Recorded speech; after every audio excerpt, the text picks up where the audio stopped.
akhirnya itu tanggung jawabnya tim Kabupaten Tasikmalaya. Untuk memudahkan, kami alhamdulillah di desa sudah ditempuh tahapannya. Dari mulai prakarsa masyarakat, saya diundang bertemu kurang lebih 10 orang tokoh alhamdulillah hadir di sini, membentuk presidium untuk rencana pemekaran desa. Ditunjuklah saya selaku ketua, wakilnya 40, ada bagian pengarah dari unsur BPD, anggotanya Pak RT dan tokoh masyarakat. Tidak cukup di situ, karena prakarsa harus memang benar-benar bisa dipertanggungjawabkan. Kami kumpul lagi dengan warga masyarakat 2 kapuluhan yang mau mekar. Kumpulkan 40 Pak RT, tokoh masyarakat, BPD, unsur perempuan di satu sekretariat. Benarkah warga masyarakat ini mau mekar? Apa tujuan itu mekar? Apakah karena mungkin ada istilah dianaktirikan? Ternyata semuanya tidak. Seperti tadi yang Bapak katakan, sudah sepakat kata dari Pemda juga ingin desanya lebih cepat, lebih maju dan mandiri. Nah, kalau sudah sepakat, nah, kami dari inisiator, dari prakarsa membuat surat permohonan kepada desa melalui BPD. Ada dokumentasi rapatnya, suratnya ada Pak, sudah saya dokumentasikan. Nah, datang ke desa, disambut oleh Pak Guru, tapi belum langsung diterima jadi Pak, karena ada kemungkinan masih tanda tanya dari BPD, apakah benar ini kehendak masyarakat. Akhirnya saya balik lagi Pak, untuk menjawab benar tidaknya bahwa itu keinginan masyarakat. Ada istilah kata BPD, cobalah jajak pendapat, benar enggak mau masyarakat. Akhirnya panitia membuat angket Pak. Seluruh masyarakat yang berkebutuhan menandatangani apakah benar setuju enggak, mau enggak, setuju tidak dengan pemekaran. Yang 1000, yang 4000, yang 3400, yang 1210 kepala keluarga semua menandatangani. Ada kita datangannya Pak. Itu untuk membuktikan ke Pak Guru, ke BPD bahwa benar masyarakat ini memang sudah bersedia untuk mekar dengan segala konsekuensinya. Disampaikan ini Pak Guru sudah, BPD sudah, ya kalau sudah kita. Tahap pertama 2 ketumbuhan. Karena dari sisi geografis, dari sisi letak wilayah, memang dimungkinkan desa Cipisah itu mekar itu dari sisi wilayah luasnya itu 2 ketumbuhan yang memang dari tahun 2021 desa Cipisah sudah muncul aspirasi ingin mekar. Muncul ketua dewannya Pak Haji Ruhimat, bahkan beliau putra daerah, beliau sendiri yang membawa proposalnya. Tahun 2021 Cipisah sudah merencanakan ingin mekar. Sekarang muncul lagi, jadi kan mungkin cita-cita lama muncul kembali, sekarang ada peluang gitu Pak. Nah dari desa bermusyawarah, alhamdulillah Pak sepakat. Rapatnya tidak hanya desa yang wilayah yang mau mekar. Saya bilang Pak Guru, ini yang mau mekar desa Cipisah. Jadi semua pihak satu desa Cipisah, timur dan barat harus hadir. Pak Guru membentuklah rapat desa yang dikatakan musdes. Semua unsur 40, Pak RT, tokoh masyarakat satu desa hadir membicarakan tentang pemekaran. Alhamdulillah sepakat sadayana Pak, demi untuk meningkatkan kesejahteraan, mempercepat pelayanan, terus meningkatkan daya saing dan segala macamnya, sepakat apalagi Pak U. Karena pertimbangannya desa Cipisah yang kalau ruas jalur jalannya Pak kurang lebih ya sekitar 12 kilo ada Pak, dari ujung desa Cipisah ke ujung timur, ke ujung barat itu sekitar 12 kilo. Jalan desanya saja ada 21 ruas yang harus dibangun sama desa. Sehingga Pak Kuhu jangan satu periode, 2 periode pun nggak bakalan beres itu pembangunan karena jalannya banyak. Hari ini Pak Kuhu sudah hampir 8 tahun, mau sekarang habis jabatannya misalnya. Ini belum kebangun Pak, jangankan fasilitas pendidikan sosial, jalan saja ini belum selesai karena banyaknya jalan. Sehingga dengan dimekarkan Pak, dengan dimekarkan insya Allah akan lebih efektif dan akan lebih mempercepat pembangunan di desa Cipisah. Itu mungkin salah satu undang desa yang mungkin secara otonom desa bisa mengalokasikan sebagai pengguna anggaran dari desa. Dari provinsi juga ada, dari kabupaten dana ada ADT, alokasi dana desa yang hak desa. tinggal mengalokasikan saja secara proporsional kepada desa yang berbasis wilayah dari ADD tersebut. Jangan mengganggu anggaran bapak-bapak. Itu maksud saya, Pak. Jadi kalau berdasarkan hanya ada anggaran belum mencukupi, Pak, saya tidak akan terima, Pak. Karena anggaran kan bisa didiskusikan, bisa diatur. Akhirnya kalau bapak-bapak nanti memberikan alasan kepada kami hanya kekurangan anggaran, tidak cukup anggaran, jangan desak kami ikut tahu ke dalamnya, Pak. Akhirnya saya akan bertanya, coba saya ingin tahu bagaimana PPDS penggunaan belanjanya apa saja. Realistis tidak? Urgensinya apa anggaran-anggaran ini? Nanti saya akan bertanya ke dalam. Kalau Bapak hanya alasan karena anggaran. Gitu, Pak. Jadi anggarannya karena kita yang diatur lah. Jangankan mungkin ADD. Karena kan dari pendapatan asli daerah kabupaten itu sekian persennya diperuntukkan untuk desa, termasuk mungkin honor desa, honor kepala desa, honor perangkat desa, itu kan dari alokasi dana desa, dari ADD, Pak. Yang tidak tahu mungkin dari PAD, dari DAU, DAK atau dari transport saya tidak tahu. Hanya yang jelas kami menginginkan jangan ada alasan dari Bapak tentang tidak ditindaklanjuti pemekaran desa, alasan anggaran, dan itu bisa dibicarakan, bisa dibahas. Dan saya akan datang nanti ke Dewan, kalau Pak Dewan ambil hadir, kalau tidak respon, Pak. Itu, Pak. Nah, kemudian selanjutnya biar komprehensif, Pak. Biar komprehensif penjelasan dari kami.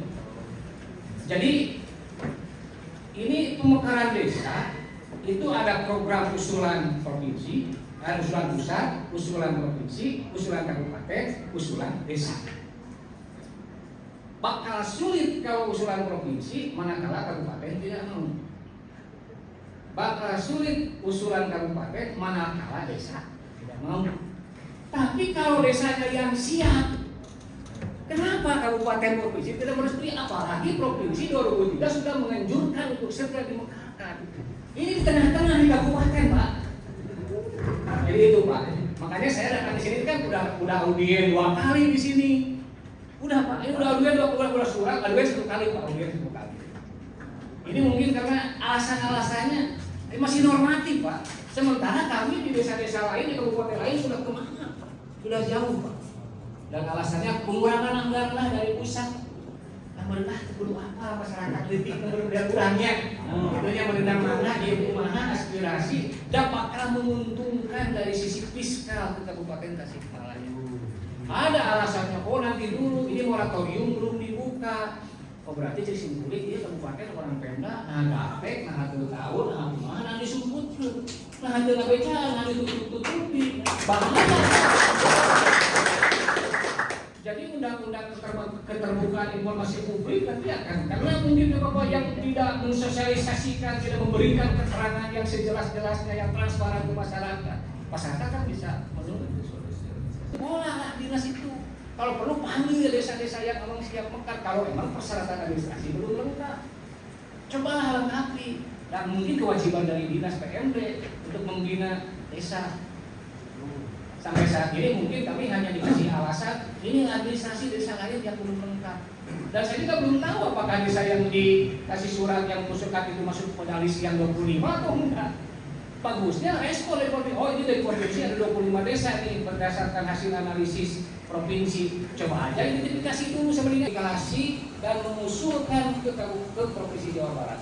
Dan segera verifikasi desa kami kalau emang layak untuk mekar, lanjutkan segera ke provinsi. Kalau tidak kami juga apa alasannya apa yang tidak lengkap. Tidak akan memaksa kalau memang tidak layak, tidak sesuai dengan ketentuan, Pak.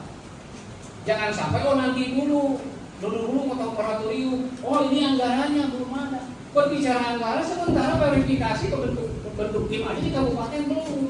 Kabupaten lain sudah nomor register desanya sudah turun, Pak. Sudah berjalan, sudah mulai desa persiapan, Pak. Garut, Desa Lulibowo dan yang lainnya. Punya datanya, Pak? Bisa datanya, Pak? Insya Allah saya yang bicarakan ini Pak data, Pak. Saya bertanggung jawabkan. Jadi simpulnya mungkin kami tidak ada tawar-menawar, tidak buruk aspirasi kami. Tolong Bapak segera lanjutkan ke Provinsi Jawa Barat usulan kami. Layak dengan tidak layaknya segera. Jangan dinyatakan belum layak, tidak bisa sebelum diverifikasi. Gitu, Pak. Mohon usulan kami segera ditindaklanjuti, tidak ada kata berhenti, bahkan mungkin segera Pak bulan ini. Karena 2026 kami ingin mengikuti kabupaten yang lain supaya minimal 6 bulan pertama jadi desa persiapan, nanti diklarifikasi lagi. Pemekaran itu ini, saya dengar-dengar bahwa kekurangan administrasi, kekurangan berita acara lah sehingga Pergub ini tidak bisa dilaksanakan. Yang menjadi pertanyaan saya, ini oleh pihak ketiga, seharusnya inspektorat memeriksa itu. Kenapa bisa jadi terlambat seperti ini? Pihak ketiga. Betul? Nah, seperti itu, Pak. Nah, karena ini sudah berbicara tentang kebijakan, Pak. Nantinya ini akan menghambat seperti ini. Ketika masyarakat ingin desanya maju, desanya sejahtera. Karena ini mohon maaf Pak Kadis, kalau Pak Kadis berbicara seperti tadi mungkin hanya slogan, tapi masyarakat punya keinginan kuat untuk desanya maju, desanya menjadi lebih bagus, ya. Dengan buktinya seperti itu Pak. Saya kemarin datang ke sini itu udah 2 kali.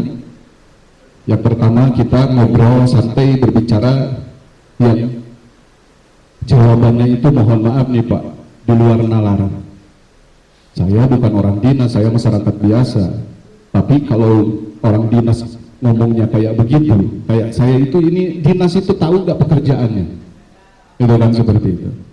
Dia bilang bahwa betul tadi kata Pak, betul 12.000 kalau kurang 10 pun itu tidak bisa mekar. Ini berarti kekurangan informasi. Ini mohon maaf, saya sama Pak Kadis itu sering ketemu di Bandung. Ketika rapat Pak Kadis itu saya suka hadir Pak, cuma Pak Kadis yang nggak kenal saya gitu, kalau saya nggak kenal sama Pak Kadis gitu. Jadi masalah sosialisasi ini itu saya tahu, Pak Kadis tahu, kenapa Kadisnya nggak tahu? Pak Kadis ini menyampaikan atau Pak Kabinnya yang nggak mau menyampaikan? Karena apa? Edaran untuk desa-desa pun hanya orang-orang tertentu. Ini desa nih agak sedikit berisik nih, kasih edaran ini aja nih Cikesal. Saya tanya negara nggak dapat edaran Pak. Yang namanya edaran itu kan seluruh wilayah Kabupaten Tasikmalaya desanya harus dikasih edaran. Saya ngobrol sama Pak Kabin Idat Garut, saya itu sampai datang ke desa-desa. Sok lamun desa rek mekarku saya difasilitasi. Itu baru Pak, dinas itu bekerja seperti ini. Di sini malah ditutup-tutup, seolah-olah kita itu tidak bisa diberikan ruang gitu Pak. Ini yang menjadi kekesalan warga kami. Tanah Negara juga sama Pak. Kita itu punya 17 kilo ya jalan. Sampai kapanpun Pak nggak bakal selesai. Jalan ini dibangun, ini rusak. Jalan ini dibangun, ini rusak. Mana untuk kesejahteraannya? Mana untuk ketahanan pangannya kalau memang jalannya juga rusak terus? Itu Pak. Jadi saya rasa nih saya mendapat informasi dari provinsi itu bahwa katanya tidak ada moratorium. Karena moratorium itu bukan skala lokal Pak. Karena Tasik ini seperti ini berbicara tentang anggaran, maka moratorium Tasik nggak bisa Pak. Moratorium itu nasional dari kementerian. Ketika moratorium seluruh Indonesia nggak bisa mekar desa. Itu namanya moratorium, nggak lokal Pak. Cuma Tasik untuk Cikesal sama Tanjung Negara, mohon maaf nih Pak, selagi moratorium belum dibuka, nggak bisa Pak, kementerian yang bilang moratorium itu. Adalah desa terluas sekecamatan Tanjung Jaya. Dan juga selanjutnya Pak, perlu kami sampaikan juga, karena perangkat desa sebelum desa ini mandiri, sebelum desa ini dapat nomor dari kementerian. Karena begitu desa dapat nomor dari kementerian, maka dana desa akan turun ke desa itu, kabupaten. Jadi sekarang bohong besar kata saya itu, bilang Tasik itu DOB, ya, mau mekar Tasik Selatan. Coba Pak Dewan ke Dewan Provinsi, ada gak di RPJMD Kabupaten Tasik itu masuk di DOB yang sekarang? Gak ada Pak. Ya seperti ini. Tasik itu cuma berbicaranya itu kekurangan ini tanpa usaha. Buktinya saya datang ke DPMD, belum saja usaha sudah bilangnya seperti itu Pak. Minimal usaha dulu, kalau mau pemekaran kasih nih jalannya, ruangnya seperti ini. Coba koordinasi ke pimpinan provinsi yang memang berhak mengeluarkan register untuk desa. Coba sering komunikasi ke sana. Makanya saya kemarin dapat informasi bahwa ini belum dibuka moratorium. Kok Garut bisa lolos? Bandung kemarin Pak, saya mohon maaf nih, saya dipanggil ke Kabupaten Bandung, teman-teman desa di Kabupaten Bandung, bagaimana cara memekarkan dia. Saya kasih tahu nih seperti ini. Pak, sekarang sudah masuk loh Pak di provinsi, cuma 3 minggu. Kalau nggak percaya, saya diajak ke sana. Saya berdasarkan bukti karena saya yang hadir waktu itu Pak. Garut, Lewi Goong sama. Malahan saya juga untuk Tenjo Nagara, untuk kelengkapan administrasi itu dari Lewi Goong Pak. Saya tanya, Pak Kuwu dapat ini dari mana? Dari Gurante. Saya tanya, orang mencontoh yang belum mekar. Pak, Ketua Dewan Keluarga Masjid. Sama Dewan Pak, cuma beda saja. Juga Bapak Asda yang saya hormati, Bapak dari Inspektorat, juga dari bagian hukum, juga Bapak Camat juga hadir. Camat luar biasa, kepadatan penduduk, banyaknya penduduk luar biasa, maka Desa Cikesal itu mendapatkan anggaran dana desa itu ketiga terbesar kabupaten Pak. Tapi tetap tidak cukup Pak, karena luas wilayah kami itu luar biasa. Kalau saya lihat di monografi desa, karena saya masuk 2019, saya tidak tahu siapa yang mengukur, ada 900.000 hektar Pak. Desa Cikesal itu luar biasa luas Pak. Kami punya warga 8.350 lebih, kami punya 2.600 kakak lebih Pak, terus punya dusun 6, 35 RT, 12 RW, jalan desa apa yang jadi perhatian ini? Kalau kata Bapak Penitia tadi punya jalan poros desa sekitar 12 km. Jalan desa di kami Pak, sama jalan lingkungan sama jalan poros desa itu yang masuk mobil 26 kilo lebih Pak. Coba kita hitung-hitung. Kalau 1 kilo membutuhkan anggaran jalan desa ketebalan 10 cm itu 500 juta untuk 1 kilometer. Kalau kami menganggarkan dari dana desa 500 juta dalam 1 tahun untuk jalan desa, maka butuh 13 tahun Pak untuk menyelesaikan jalan saja. Betapa beratnya Desa Cikesal Pak untuk itu jalan desa, belum irigasi Pak. Apalagi sekarang dana desa dicacat Pak, diluhurkan. Kebayang pengintinya. Saya pengintan Pak. Jadi di pihak desa itu dari awal tidak ada satupun penolakan untuk pemekaran desa. Kami sangat sepakat. Bukan kami mengalaktarekan atau mengusir warga Cileunca dan Cihanyak, tapi ingin mengakselerasi pembangunan Pak. Pada dasarnya seperti realisasi oleh pemerintah kabupaten. Jangan ada yang ditutup-tutupi untuk memproses lancarnya alur kepemerintahan kabupaten dan provinsi. Lir ibarat atuh meureun kieu. Abdi salila jadi punuh di 2000 sabarahan tadi Pak Basir ditarioskeun? 2002 hiji moratorium dibuka sampai ayeuna abdi teu pernah di desa atau napi di kacamatan bahwa Kabupaten Tasikmalaya mengrealisasi untuk pemekaran.